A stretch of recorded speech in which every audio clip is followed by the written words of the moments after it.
Hi, it's Sarah from Seattle Art Source. Welcome to my nook. This is Seth Sexton, friend, Kitty Patootie, artist, co-curator of the upcoming Form Over Function show, which is what brought us here today. Yeah. That's what we're talking about, amongst other things. And we're having a Negroni, as one does. Yeah. Yeah. It's time. It's time. It's serious conversation here for sure. Ching ching. Cheers.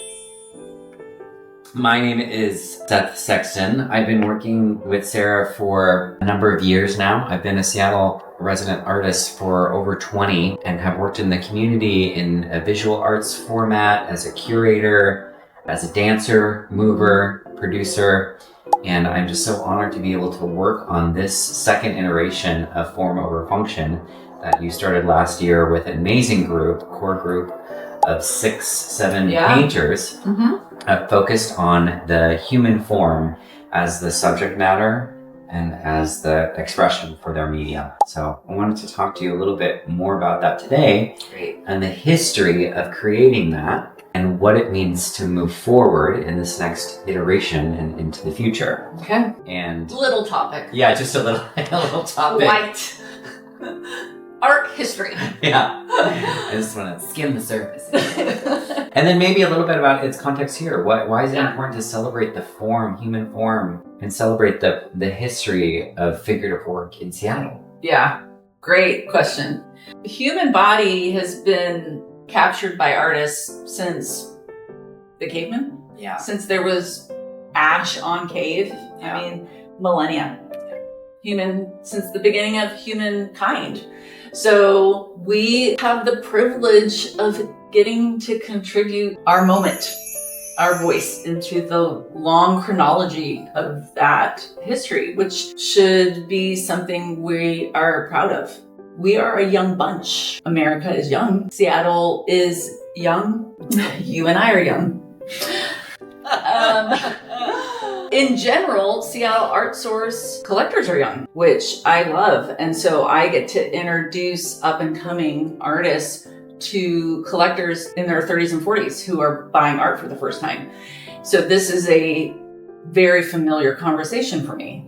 Yet the human form has been very enduring subject matter and has been being captured for a very long time. What do we have that's new to say about it? It's what's interesting to me. The voice of the artists on our roster is novel. It's fresh.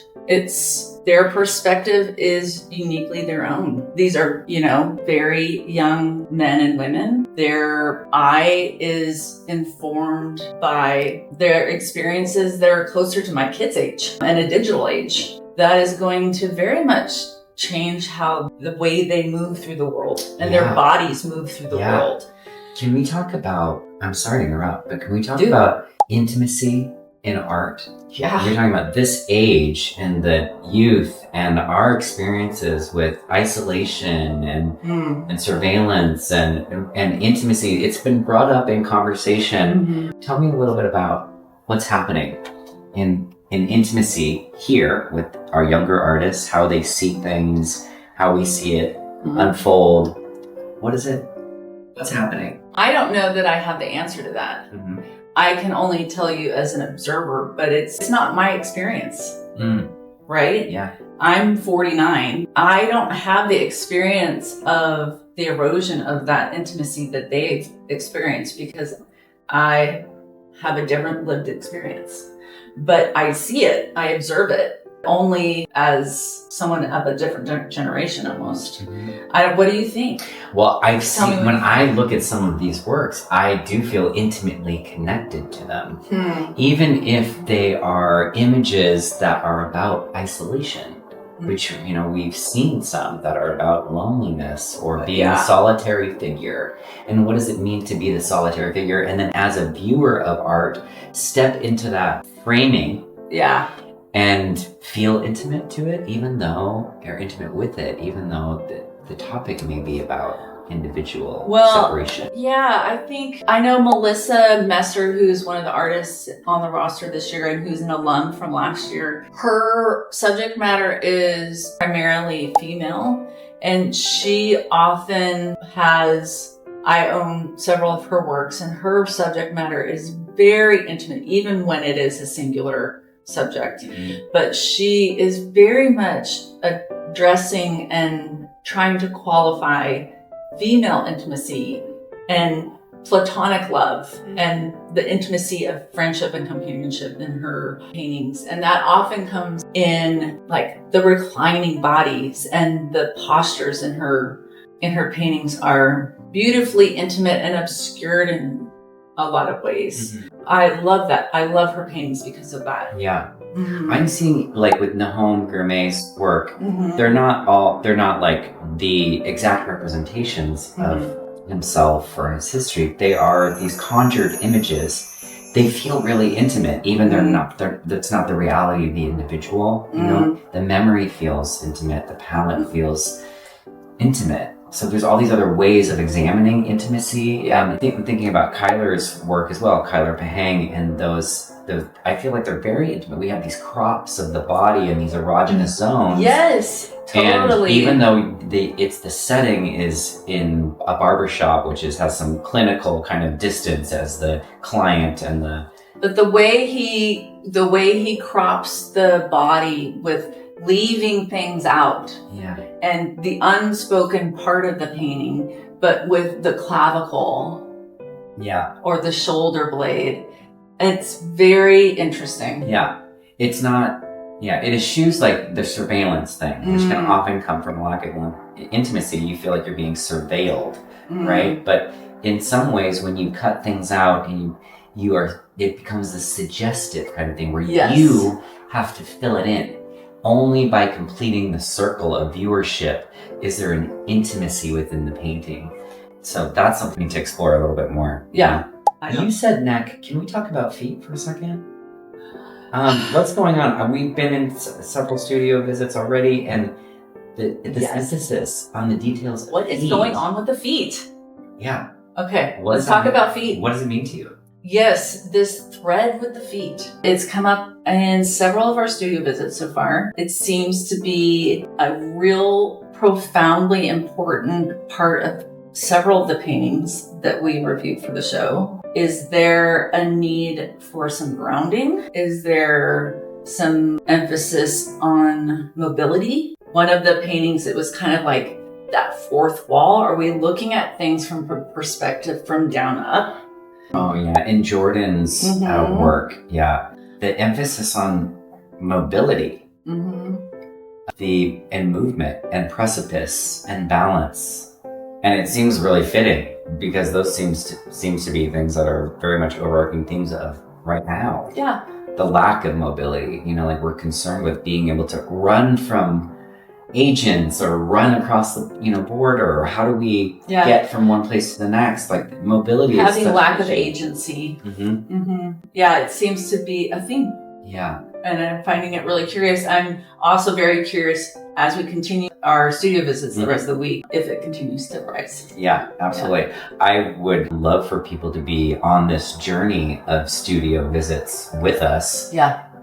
So that there's a relationship once they even arrive at the space. It can easily make some of those threads as viewers in the process. So I would invite everyone to stay tuned. We'll be releasing some images, of course, through Instagram and on the YouTube channel.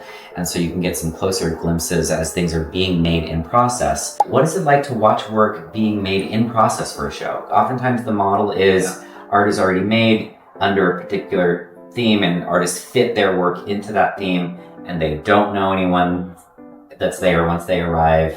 They don't know how it got there. Tell us about what's unique for you in this process of calling things to be made for the show. My hat's off to all of these artists for even just being willing to participate. And it is such an ask to be willing to kind of link arms with all of us and do the show. It really is wonderful and super, super rewarding. I'm totally honored. The level of talent that has signed up to participate in this show is just mind-blowing. I cannot wait to see what they're creating. What we've seen so far has just been awe-inspiring. As someone who is not an artist, who is always surrounded on a daily basis with people like you who take... Smothered by people like me. who take and then make something out of nothing that didn't exist before. It's in your head. It is a daily miracle. And they'll ask me questions about, does it need more balance, or does it need something here? I'm like, you tell me. What do you think? You're the God who's creating this thing. So much collective knowledge and skill and effort that's being put into all of the work that's being shown at Form Over Function. To me, it's just completely humbling. It really is. So what we've seen so far has just been reinforced my respect for everybody who's participating. Yeah. What about in relationship to some of the original artists? Yeah. Right? And the transformation of that work from last year to this year. Yeah. And we touched on this, I think, earlier in an earlier conversation. It was just a year ago, and the relationship that I've had with the artists, two of which are on my roster, but the other artists are not on my roster, just to see what has happened in their lives, what has happened in their careers, not because of me, but just because of their sheer effort and You're referring to Maria Wong from that previous conversation, is that right? Yeah, Maria Wong specifically. Yeah, for people who want to check it out. Yeah, but Melissa Messer and Ian Curtis Chris, these three artists who were in last year's show, who are participating again this year, over the course of 1 year, have gone on to develop and grow as artists and human beings as well, and in ways that I just have so much respect for. And I feel really honored to be in one of the stars in their constellation, really, just in their milieu. So they're participating again this year. They contributed work last year that was really beautiful, and again, work this year that is just another step up. It's really great. So, yeah. Talented. Yeah. We have some, I'm super excited, of course. Barry Johnson is going to be in this upcoming show. Barry Johnson. Oh my gosh, I cannot wait. Personal relationships. Yeah. Right? Like, we see some artists that have obscured the form, that there isn't identity to the forefront or personal relationships. And then there's a handful of artists like Barry and Melissa, of course, that deal with real personal relationships, real familial relationships, real friendship-based relationships, and it comes through. Yeah, Melissa only paints people she has a intimate relationship with. These are her very closest friends. This is, her doula, who delivered her child. Yeah. I mean, it doesn't get any more intimate than that. Yeah. And for her, the need is to sit for hours with the person that she must have that personal connection with. And I can kind of understand that, what that must be like to share that space and to be under her gaze with the scrutiny of that would feel very intimate. Yeah. Mm-hmm. And Barry's work, I think about the amplification of people's inherent power. And how that brings power to the giver. And then there is this amplification that's really, really important, that is a chain and gifts, right? And the amplification of these voices in Seattle at this time, thank you. It's a really important part of this process. Well, and I needed your perspective this year and a language that you bring that I knew as it got larger, as the roster grew, I knew I needed your help, and I needed to bounce the ideas off of somebody who could help bounce the scholasticness of what we get to participate in this year. So thank you. Yeah. Yeah. I know that, I mean, representation is fundamental all to everybody, right? In all work, but it's more delicate when it comes to figurative work. And we have together endeavored to create a roster of people this year that is more full in terms of its representation.